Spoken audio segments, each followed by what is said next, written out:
everyone, welcome to the show. My name is Casey. And I'm Shireen. And this week on the Lovin Show we have Waleed Shah. And I'm Waleed. Welcome. Hi Waleed, thank you for coming. So everyone is talking about your Rock Your Ugly campaign on Instagram.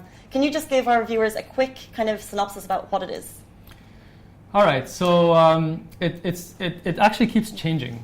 But I think so far what's happening is it's sort of like an exploration of mental health issues that look like physical insecurities. Okay. So it started off as me trying to find people with physical insecurities and photographing those insecurities. But then through interviewing them and talking to them, I realized that almost every time somebody feels insecure about something on their body physically, there's always like a mental health issue that's associated with it. Either some sort of trauma that happened in the past or something that's ongoing just now. So I kind of shifted the focus to the mental health part, but still showcasing the physical insecurity on the photograph and then explaining what that is. Did the people that you photographed realize that it was an insecurity, or how did that come out in each chat that you had? No, I mean it starts off as, hey guys, or I'll reach out to somebody and say, I'm doing this project. It's about, are you insecure about anything on your body? You want to talk about it? Can I photograph that? And it starts off from there. So it starts off as the physical insecurity. Yeah. And then you start to peel the layers during the chat, the interview, and then it goes deeper and deeper and deeper. And sometimes they don't want to talk about it. But through conversation, they just kind of either slip up and they'll be like, "All right, here's the deal," kind of thing, and they'll go into the the deeper part. Mm-hmm. And I think on the website they aren't in order of when I did them; they're just all jumbled up. But I do realize that the ones I did in the beginning were just about the insecurity or the physical part. But the more I did, the more people I shot, the more people I talked to, I learned that it's almost all the time it's about something, there's a mental health issue associated. Deeper. So I learned to dig deeper myself. I learned to ask the questions. So nice. The ones that come in later have a deeper story to them, and it's a bit more beautiful, let's say. It's obviously also become such an empowering campaign that you probably now have more and more people, Exhibit A, wanting to actually take part in this, to share their story and actually rock their ugly, rock something that they've always found to be an insecurity to them. When did you realize though that this was starting to make an impact? When was the pivotal moment for this campaign? I think so. It's a really good question. It's actually before it went online. Okay.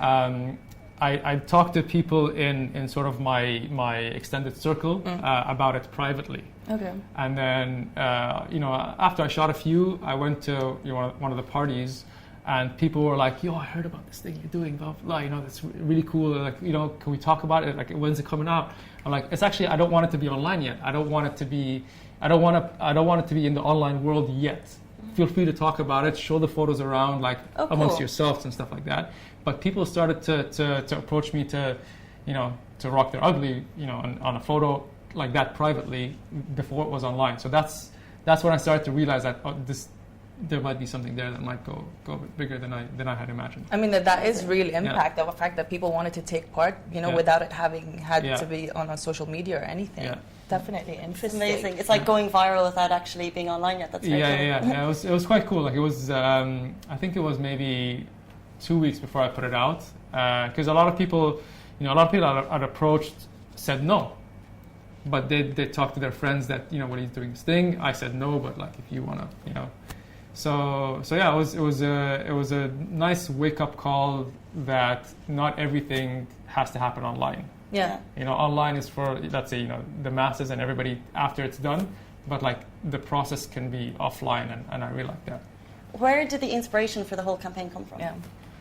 It's twofold. The first was I was insecure about my belly a few years ago. Sorry? I feel you. You feel me? Okay, cool. And I think maybe 10 years ago I hurt my back working out. I was one of these guys, going to the gym and everything. Okay. But 10 years ago I hurt my back, and I couldn't train as hard as I could before. And that kind of really brought me down. every time I try to train, I'd hurt my back again, and it was like really painful. Like I went through like physio. I tried everything. What's the one of the needles called? Acupuncture. Acupuncture. There you go. Acupuncture. I tried everything. I had to just stop. I just had to stop working out and just take a break for a few years.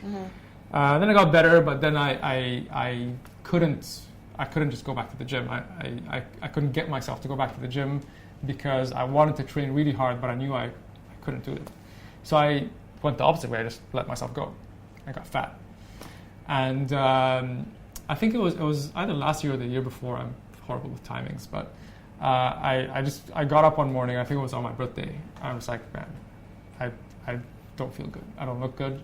And I took a self-portrait, a photo of myself, probably at like 6 in the morning or something. Everybody's asleep. I opened the front door to let light in. I was, standing there dressed in my boxers with, people outside kind of looking in. It was weird. It was weird just because that spot was the only place where the light would come in at that time. So I took a photo of myself holding my belly, and I just put it out, and I said, this is what I look like right now. And I'm actually not going to do anything about it. Let's see what happens next year. No resolutions, nothing. I'm leaving it at that. That was brave. Yeah. That was brave. Because I wasn't feeling good, and I was like shooting it, and I was writing it, and just writing what I was feeling without like a goal. And it's interesting how you woke up that morning and you saw that and you felt these feelings, and you just immediately went into your creative mode and just took the photo and then just expressed yourself right there. It was weird. Like usually people or me sometimes even I'd be like, okay, what's the goal? Okay, no, I do want to feel better. I do want to this year I'm going to work out. I'm going to eat better. I'm just like, I'm not going to do anything about it. This is it. This laying it all out. And maybe I'll do something about it next year. I'll come back to this next year and see what happens. But you knew you would. And then throughout the summer, I gained a lot of weight. I read a book called The Obesity Code that really helped me, take off that way. I lost like 10 kilograms in about 2 or 3 months. I was feeling good. That was fine, but at that time when I took that photo, I thought about exploring other people's insecurities as well. So I just kind of noted it down. I've got like notes on my phone, just random projects that I'd want to come back to. I just left it at that. And then about maybe a month and a half ago today, my best friend passed away. Oh. And went to Toronto for the funeral, came back, and just my mental state, just I wasn't okay up here, and just people's advice was just like, dude, bury yourself in work, just to kind of get your mind off that. And obviously, summer in the UAE, there's not really much work for me to do. I don't get as many calls as I would during the winter. Yeah. So I pulled up my notes. I'm like, all right, I'm gonna pick up one of these projects and go for it. And that was the one I picked randomly, and I just kind of went for it. That's so amazing, because what you did from your grief has actually empowered thousands of people to talk about their insecurities. That's amazing. Yeah. So yes, that happened, and that had a positive impact for people, but also for me. That process became my group therapy. So when people open up about their pain and their life to me, I get comfortable to open up about my pain to them, and it becomes this sort of exchange of. It was your healing process. Of pain, and that was really good for me. Amazing. I love that, and I love the fact that your art can definitely be one of the tools that'll help you, heal. As it's like a form of therapy. Yeah. So on that note, when did you first realize actually that you had a passion for photography? Like going way back. Way back. I think the first time I started taking pictures was probably after university.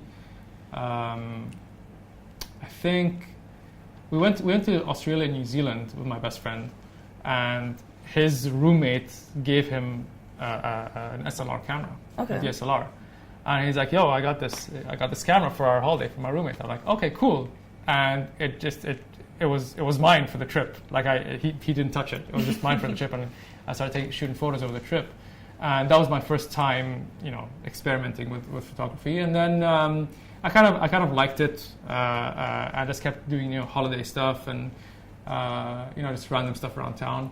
And then it wasn't until I started a company with my friends called White Cube Studios in Abu Dhabi, and it was more of like a recording studio and like a musician's boost, let's say.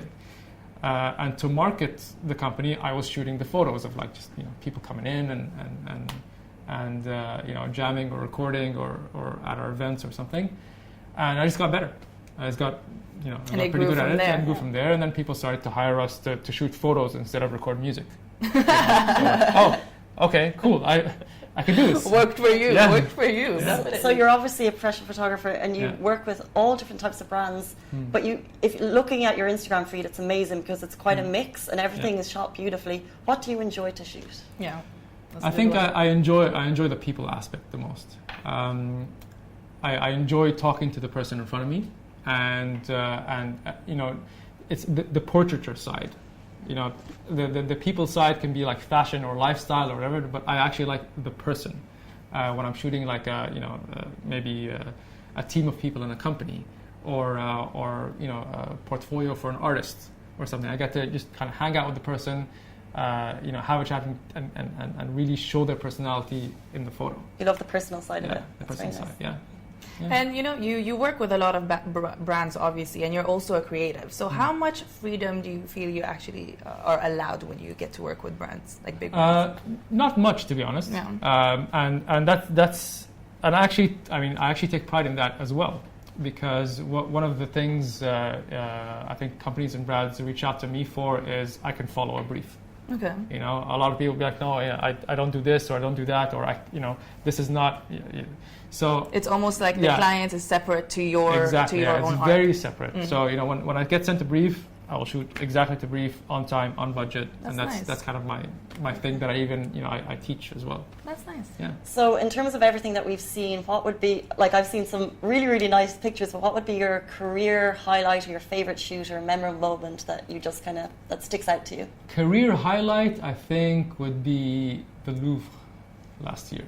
I did something for the Louvre last year that was on like pretty big multiple billboards on the coronation of Abu Dhabi. Wow. And that's very close to my heart because I'm Abu Dhabi born and raised. It's my city. Shout out. So yeah, shout out to Abu Dhabi. So when this tender when this brief was out, and obviously I'm not the only person that gets the brief, I fought tooth and nail to get this job.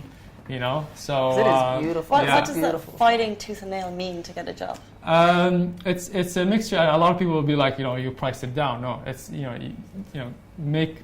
make yourself available for meetings, call regularly, show up and knock on the door and be like, hey, I'm just in the area, I just want to say what's up, and then just work with the marketing team to be able to write the brief even. So the brief changes according to what, whoever the photographer or whoever they're working with, because you also have an eye and an ear for like logistics as well. Is this possible in this amount of time with this amount of gear? So you kind of change the brief with them instead of like having a brief in front of you and just coding based on that brief. So it's just working with your client to make for you to both understand what's needed. Very good. Yeah. Cool. So is there any, up until now, do you have a dream figure or personality that you've been wanting to shoot? Anyone specific in mind? Not really, to be honest. Really? Yeah, I don't think so.